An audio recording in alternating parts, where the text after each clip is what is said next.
સ્વાધ્યાય ટીવી.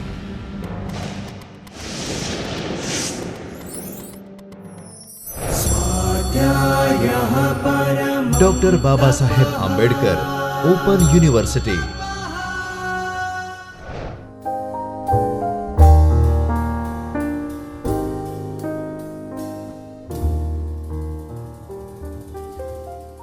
નમસ્કાર વિદ્યાર્થી મિત્રો, આજે આપણે વિશ્વકોશ વિશે ચર્ચા કરીશું. એન્સાયક્લોપીડિયા. વિશ્વકોશ એટલે શું, તેની પરિભાષા, વ્યાખ્યા, ઇતિહાસ અને તેના પ્રકાર વિશે વિગતે ચર્ચા કરીશું. વિશ્વકોશ એટલે શું? આજનો સમાજ માહિતી સમાજ અને યુગ, માહિતી યુગ તરીકે ઓળખાય છે. માહિતી શક્તિ છે. માનવ તેનું અસ્તિત્વ સમજ્યો છે. સંશોધન અને વિકાસને કારણે માહિતીએ વિરાટ સ્વરૂપ ધારણ કર્યું છે. વિશ્વકોશ એટલે માહિતીનું વિસ્તૃત, વિરાટ અને વિવિધરંગી સ્વરૂપને સમાવવાની યોજના. વિશ્વકોશમાં જ્ઞાનની બધી જ શાખા પ્રશાખાઓ કે કોઈ એક ક્ષેત્રમાં સર્વાંગી માહિતી એકત્રિત કરી વ્યવસ્થિત રીતે રજૂ કરવામાં આવે છે.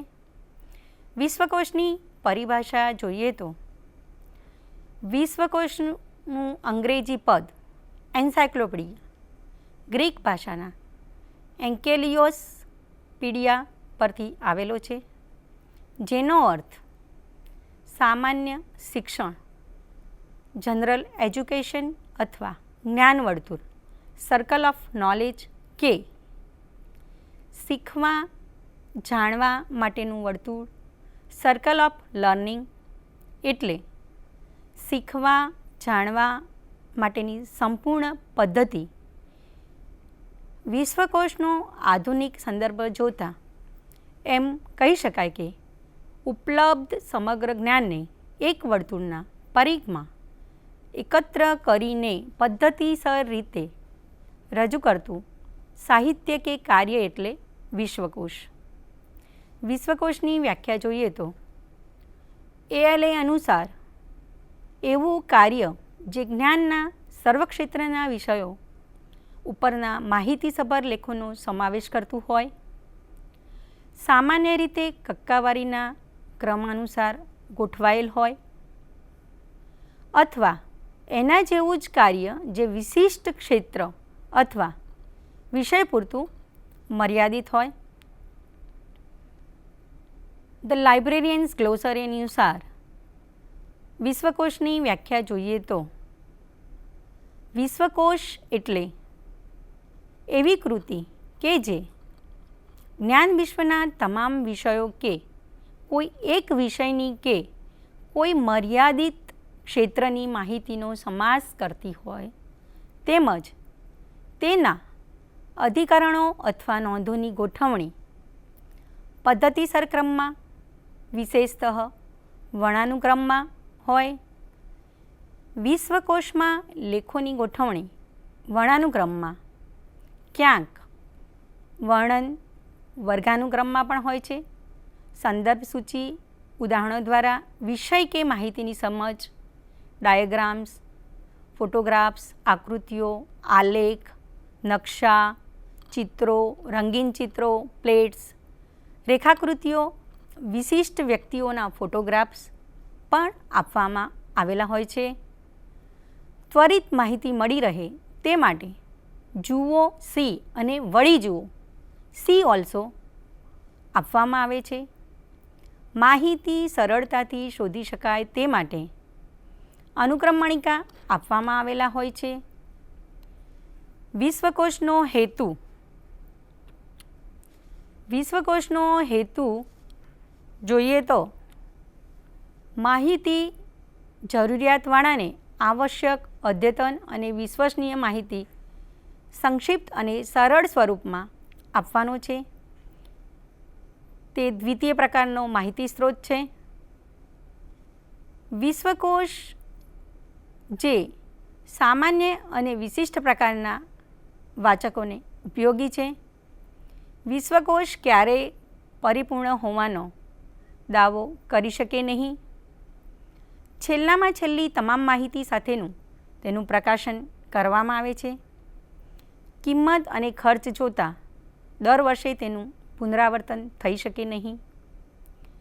જ્ઞાન વિશ્વની વિસ્તરતી ક્ષિતિજોને લીધે વિશ્વકોશ પ્રકાશિત થયા બાદ દર વર્ષે વાર્ષિકી યરબુક પ્રકાશિત કરવામાં આવે છે. જ્યારે તેનું પુનઃ આવૃત્તિ પ્રકાશિત થાય ત્યારે વાર્ષિકીની માહિતીનો તેમાં સમાવેશ કરવામાં આવે છે. ઇતિહાસ જોઈએ તો જ્ઞાન વિશ્વની માહિતીને વિશ્વકોશીય રૂપમાં રજૂ કરવાનું શ્રેય એરિસ્ટોટલ અને પ્લેટોને જાય છે. સૌપ્રથમ ઈસવીસન 277માં હિસ્ટોરિયા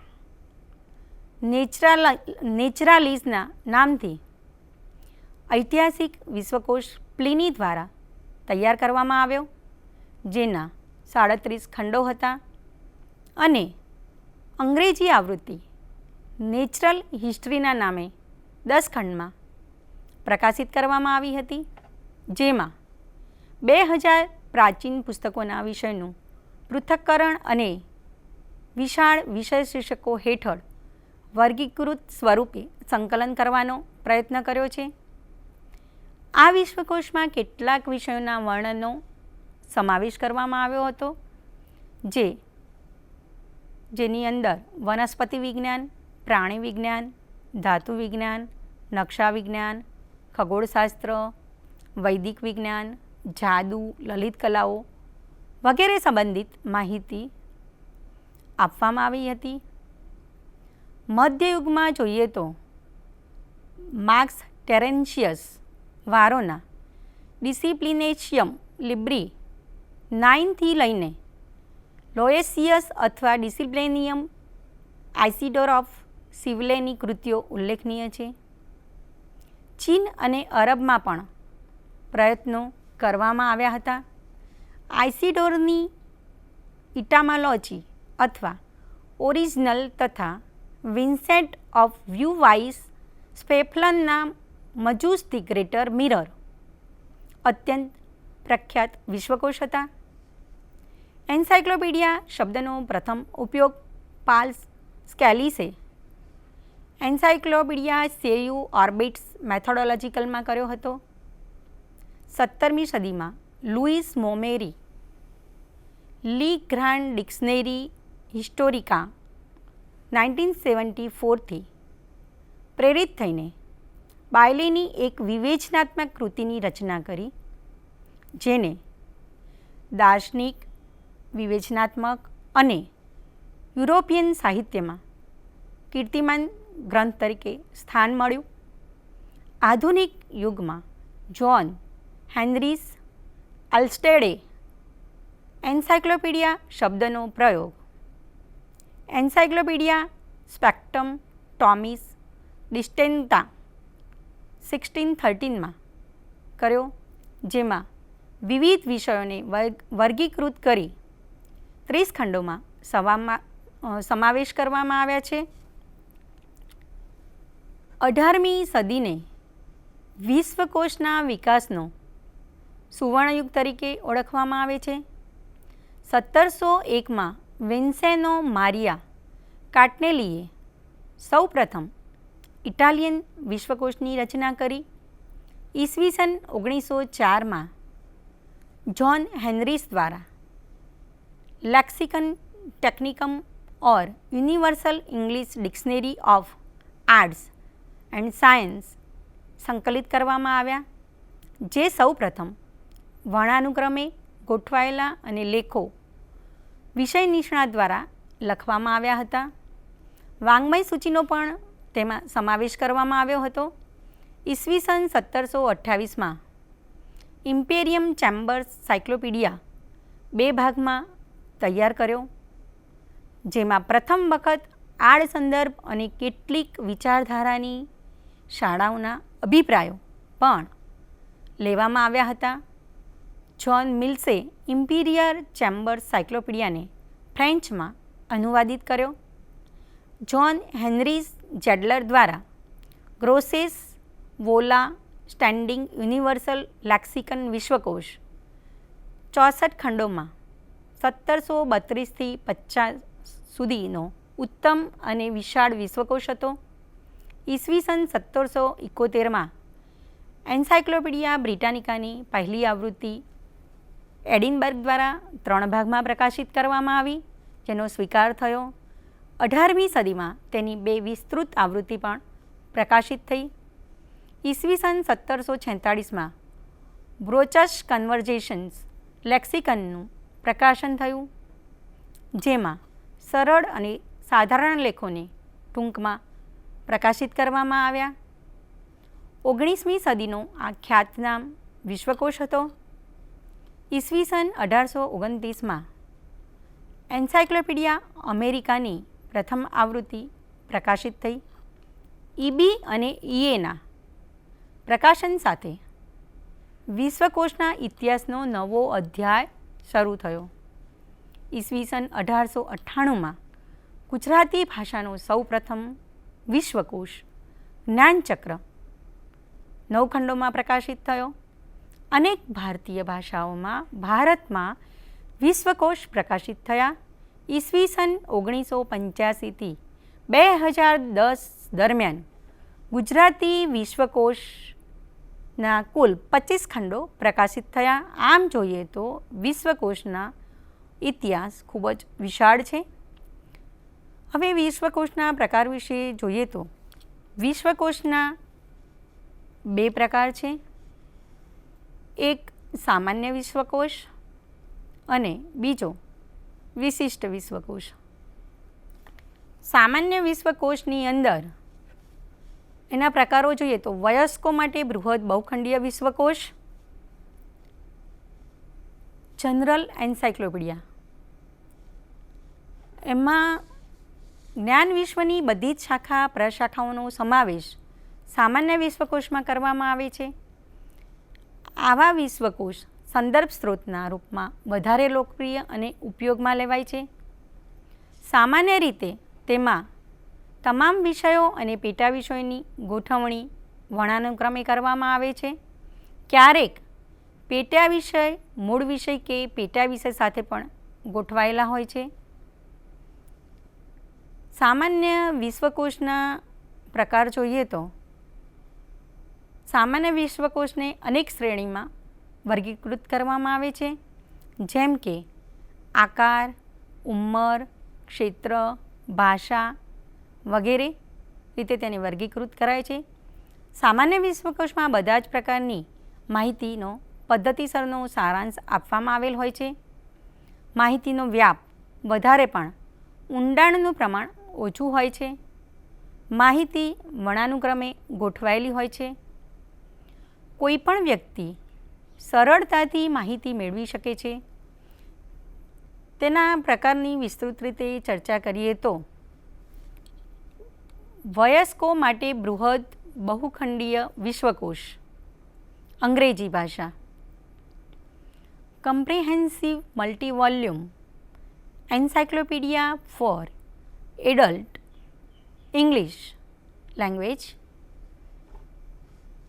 ઉદાહરણ રૂપે જોઈએ તો આ વિશ્વકોશમાં the New Encyclopaedia Britannica 15th edition Chicago 1974 30 volume set એ તેનું ઉદાહરણ છે. એન્સાઇક્લોપીડિયા બ્રિટાનિકાની પહેલી આવૃત્તિ 3 ખંડોમાં ઈસવીસન 1768થી 1771માં પ્રકાશિત કરવામાં આવી હતી. 14મી આવૃત્તિ ઈસવીસન 1929માં પ્રકાશિત કરવામાં આવી અને ઈસવીસન 1973 સુધીમાં આને સુધારીને વ્યવસ્થિત કરી પ્રકાશિત કરવામાં આવી અને ઈસવીસન 1974માં 15મી આવૃત્તિનું પ્રકાશન ન્યૂ એન્સાઇક્લોપીડિયા બ્રિટાનિકા તરીકે 30 ખંડોમાં કરવામાં આવ્યું, જેને 3 ભાગમાં વિભાજિત કરવામાં આવ્યા. પહેલો ભાગ પ્રોપેડિયા, બીજો ભાગ માઇક્રોપીડિયા 10 ખંડ, ત્રીજો ભાગ મેક્રોપીડિયા, જેના 19 ખંડ, આમ કુલ 30 ખંડમાં તેને વિભાજિત કરવામાં આવ્યા. બીજું ઉદાહરણ જોઈએ તો encyclopaedia America, New York, 1976, 30 volume set. આની પ્રથમ આવૃત્તિ 16 ખંડોમાં ઈસવીસન 1903થી 1904માં પ્રકાશિત કરવામાં આવી. આની ઈસવીસન 1912ની આવૃત્તિ માત્ર અમેરિકાના શીર્ષકથી પ્રકાશિત થઈ હતી. તેમાં સંક્ષિપ્ત લેખો પણ સમાવવામાં આવ્યા હતા. આ વિશ્વકોશ અમેરિકાના નગરો અને મોટા શહેરોની માહિતી આપવામાં આવેલી એક વિસ્તૃત વિશ્વકોશનું કાર્ય કરે છે. ખ્યાતનામ લોકોના જીવનચરિત્રો પણ તેમાં આપવામાં આવેલ હતા. આની સંપૂર્ણ સંશોધિત આવૃત્તિ ઈસવીસન 1918થી 20માં પ્રકાશિત કરવામાં આવી હતી, જે પછીના બધા સંસ્કરણોનો આધાર બની રહી છે. આ એક શ્રેષ્ઠ, વ્યાપક અને બહુખંડીય સામાન્ય વિશ્વકોશ સામાન્ય ઉપયોગ માટે છે. આમાં લખાણોની સાથે એના લેખકોના નામ પણ આપવામાં આવ્યા છે, પરંતુ તેની સંદર્ભ સૂચિઓને અદ્યતન રાખવામાં આવતી નથી. 2. વયસ્કો માટે બહુખંડીય વિશ્વકોશ popular multi volume encyclopedia for adult. આ એક એનું ઉદાહરણ છે. આ વિશ્વકોશમાં જોઈએ તો આ વિશ્વકોશ માધ્યમિક શાળા તથા યુનિવર્સિટીના વિદ્યાર્થીઓ માટે ઉપયોગી હોય છે. ભાષા સરળ અને લોકપ્રિય છે. સામાન્ય વ્યક્તિ માટે પણ તે ઉપયોગી અને માહિતીપ્રદ હોય છે. તેનું ઉદાહરણ જોઈએ તો Collier's encyclopedia with bibliography and index by William, ન્યૂયોર્કમાં તેનું પ્રકાશન થયું છે. મેકમિલિન તેનું પ્રકાશન છે. 1982માં 24 વોલ્યુમ સેટ સાથે તેનું પ્રકાશન કરવામાં આવ્યું છે. ઈસવીસન 1949માં 10 વોલ્યુમમાં તેનું પ્રકાશન થયું હતું. તે સતત સંશોધિત કરવામાં આવે છે. તેમાં 25,000 જેટલા લેખો, 5,000 લેખકો અને સંપાદકો દ્વારા લખવામાં આવેલ છે. જીવનચરિત્રોની વિસ્તૃત માહિતી તેમાં આપવામાં આવેલ છે. બીજો પ્રકાર જોઈએ તો કિશોરો અને બાળકો માટે બહુખંડીય વિશ્વકોશ multi volume encyclopedia for junior and children. ઉદાહરણ જોઈએ તો આ વિશ્વકોશની અંદર Oxford Junior Encyclopedia revised edition London 1961 12 volume set. આ એન્સાઇક્લોપીડિયાની પ્રથમ આવૃત્તિ 1961માં પ્રકાશિત થઈ. 10 વર્ષની ઉંમર સુધીના બાળકોના પ્રશ્નો અને જિજ્ઞાસાને ધ્યાનમાં રાખીને તેની રચના કરવામાં આવી છે. લેખોને સરળ ભાષામાં લખવામાં આવ્યા છે અને ગોઠવણી વર્ણાનુક્રમે કરવામાં આવી છે. દરેક ખંડ એક વિષય વિશેષ સાથે સંબંધિત છે. બીજું ઉદાહરણ જોઈએ તો World Book Encyclopedia Chicago, World Book Child Craft International 1984માં તેનું પ્રકાશન થયું છે. 24 વોલ્યુમ સેટ છે. 1917માં પ્રથમ આવૃત્તિ પ્રકાશિત થઈ હતી. 10થી મોટી ઉંમર સુધીના બાળકો માટે ઉપયોગી જુનિયર વિશ્વકોશ છે. અમેરિકાના સાર્વજનિક અને શાળા ગ્રંથાલયમાં ઉપલબ્ધ છે. વર્ણાનુક્રમે ગોઠવણી કરવામાં આવી છે. લેખો સંક્ષિપ્ત, હસ્તાક્ષરિત અને સંદર્ભ સૂચિ સાથે આપવામાં આવે છે. તેને સતત સંશોધિત કરવામાં આવે છે. ધ વર્લ્ડ બુક યરબુકના વાર્ષિક પ્રકાશન દ્વારા તેને અદ્યતન રાખવામાં આવે છે. હવે એનો આગળનો પ્રકાર જોઈએ તો 1 અને 2 ખંડીય વયસ્ક અને જુનિયર વિશ્વકોશ, 1 and 2 volume adult and junior encyclopedia. આ વિશ્વકોશ વિશે ચર્ચા કરીએ તો પ્રકાશન અને જાહેરાત માટે વધતી કિંમતને કારણે 5 દશકાથી 1 અથવા 2 ખંડોમાં વિશ્વકોશના પ્રકાશનો માટે પ્રકાશકો દ્વારા વધુ પ્રયત્નો થઈ રહ્યા છે. વિશ્વવ્યાપી માહિતી વિશ્વાસપૂર્ણ હોય છે, તે ઉપયોગમાં સરળ હોય છે. તેનું ઉદાહરણ જોઈએ તો the new Columbia encyclopedia edited by W.H. Harris and J.S. Levy, 4th edition, New York, Columbia university press દ્વારા તેનું પ્રકાશન કરવામાં આવ્યું છે અને 1975માં તે પ્રકાશિત થયો છે. ઈસવીસન 1935માં ધ કોલંબિયા એન્સાઇક્લોપીડિયાના નામથી પ્રકાશન થયું હતું. આ એક સંક્ષિપ્ત ખંડ છે. આમાં 59,000 જેટલા સંક્ષિપ્ત લખાણોનો સમાવેશ કરવામાં આવ્યો છે, જે નાના ગ્રંથાલયો અને કુટુંબો માટે ઉપયોગી છે. તેમાં ટૂંકા જીવનચરિત્રાત્મક લેખો પણ આપવામાં આવ્યા છે. ભૌગોલિક માહિતીનો સમાવેશ કરવામાં આવ્યો છે.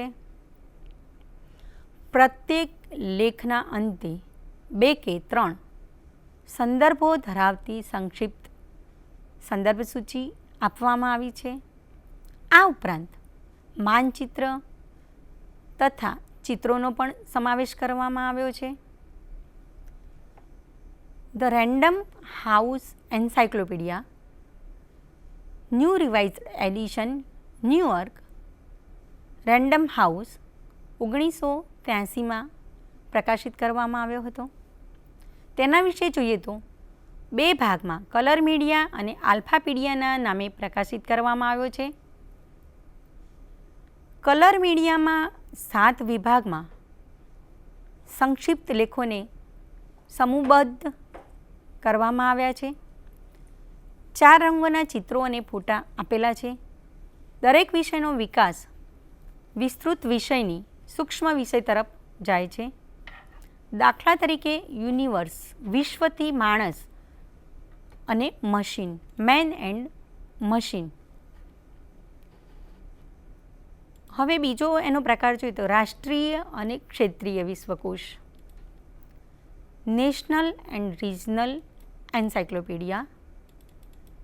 નેશનલ એન્ડ રિજનલ એન્સાઇક્લોપીડિયા વિશે જોઈએ તો ભાષાઓમાં વિશ્વકોશનું હોવું નાગરિકોના લાભાર્થ માટે આવશ્યક છે. આવા વિશ્વકોશમાં સંબંધિત દેશોનો ઇતિહાસ, ભૂગોળ, કલા, સંસ્કૃતિ, રિવાજ, રાજનૈતિક, આર્થિક અને સામાજિક સ્થિતિની વિસ્તૃત માહિતી હોય છે. દેશનું વર્ણન બીજા દેશની તુલનામાં વધારે હોય છે. બીજા દેશોના તથ્યો, ઘટનાઓનું વર્ણન આપવામાં આવ્યું હોતું નથી. કોઈ દેશની માહિતી મેળવવા માટે રાષ્ટ્રીય અને ક્ષેત્રીય વિશ્વકોશ વધારે ઉપયોગી છે.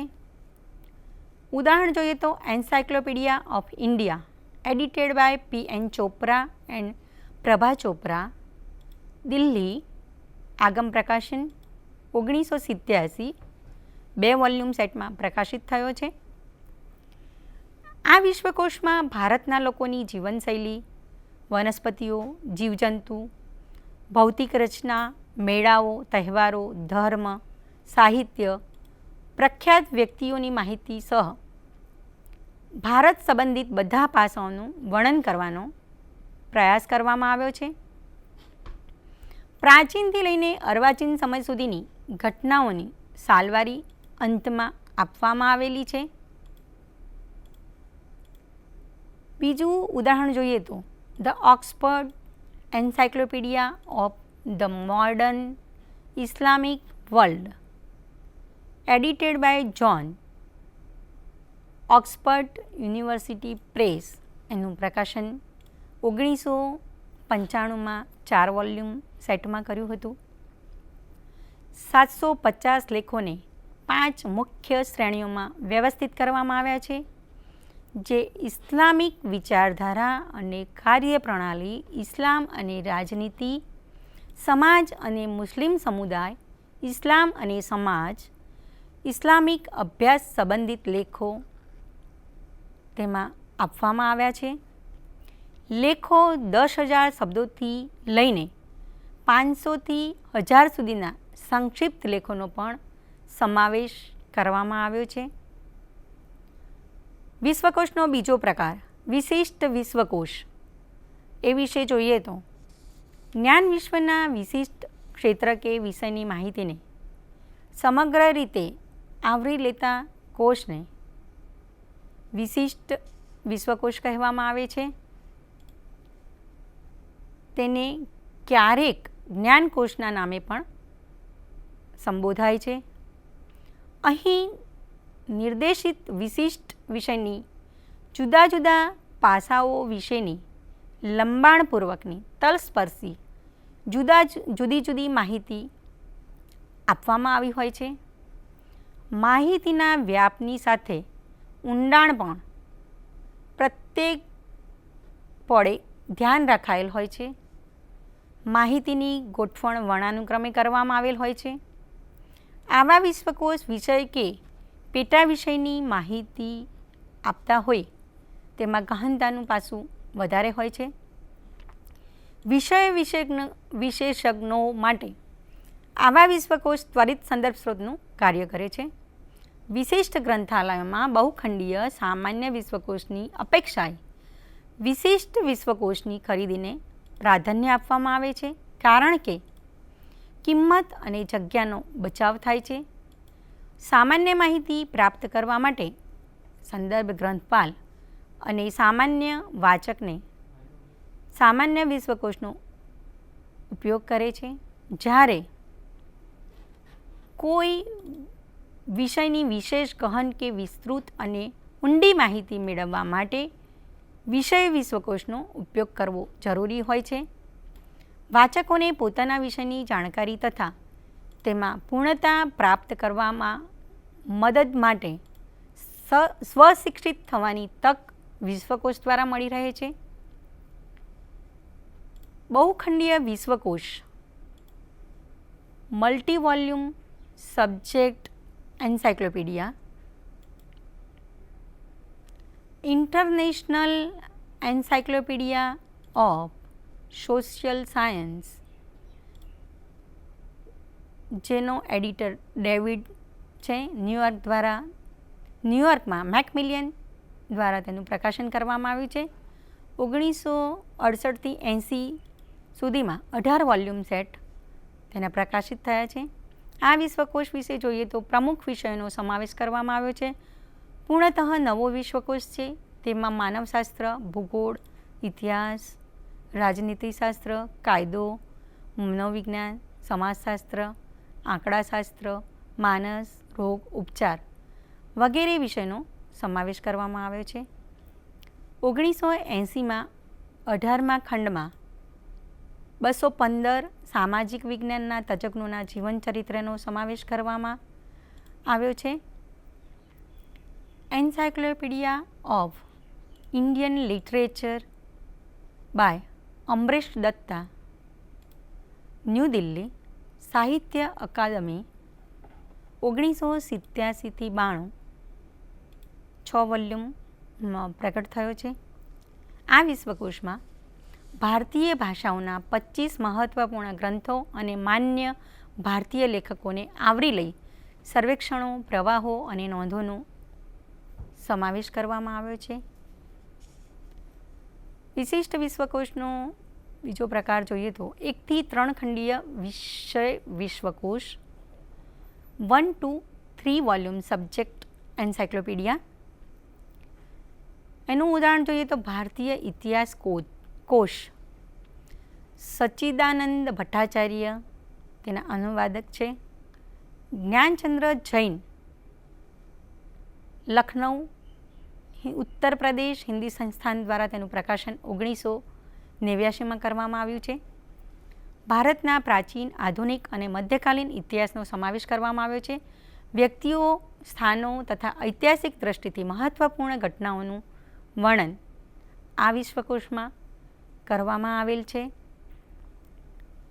બીજું ઉદાહરણ જોઈએ તો encyclopedia of Indian tribal by Shivkumar Tiwari, new Delhi Rahul publication દ્વારા તેનું પ્રકાશન 1994માં કરવામાં આવ્યું છે.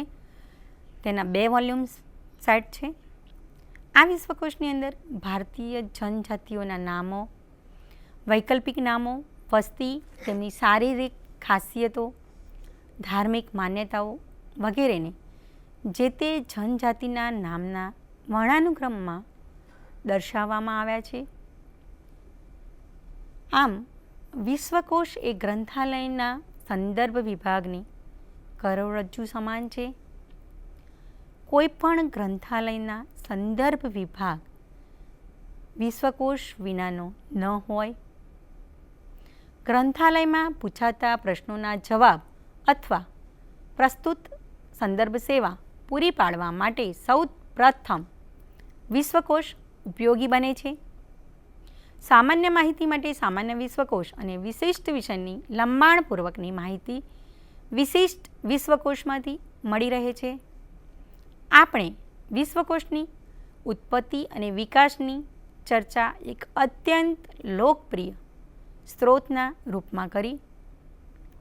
બધા પ્રકારના ગ્રંથાલયોમાં વિશ્વકોશને સંદર્ભ વિભાગમાં રાખવામાં આવે છે. વાચકના પ્રશ્નોના ઉત્તર તેના પરથી આપી શકાય છે.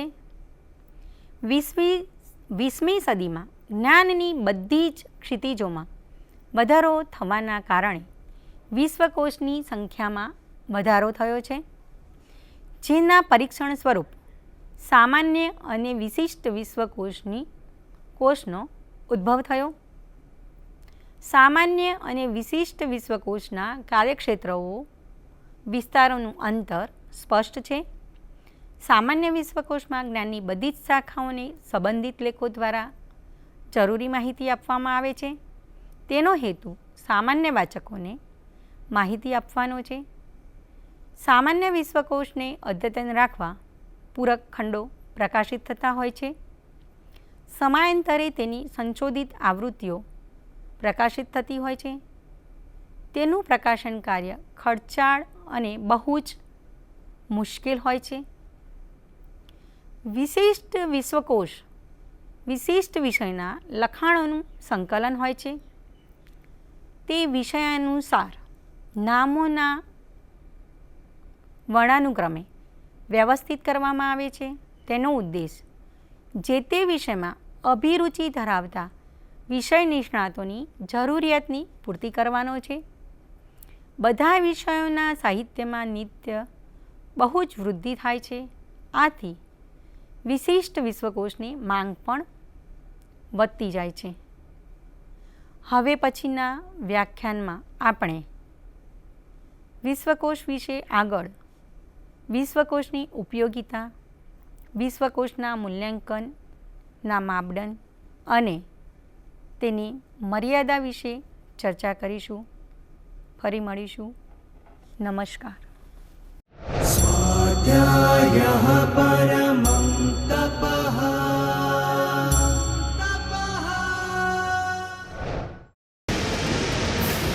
સ્વાધ્યાય ટીવી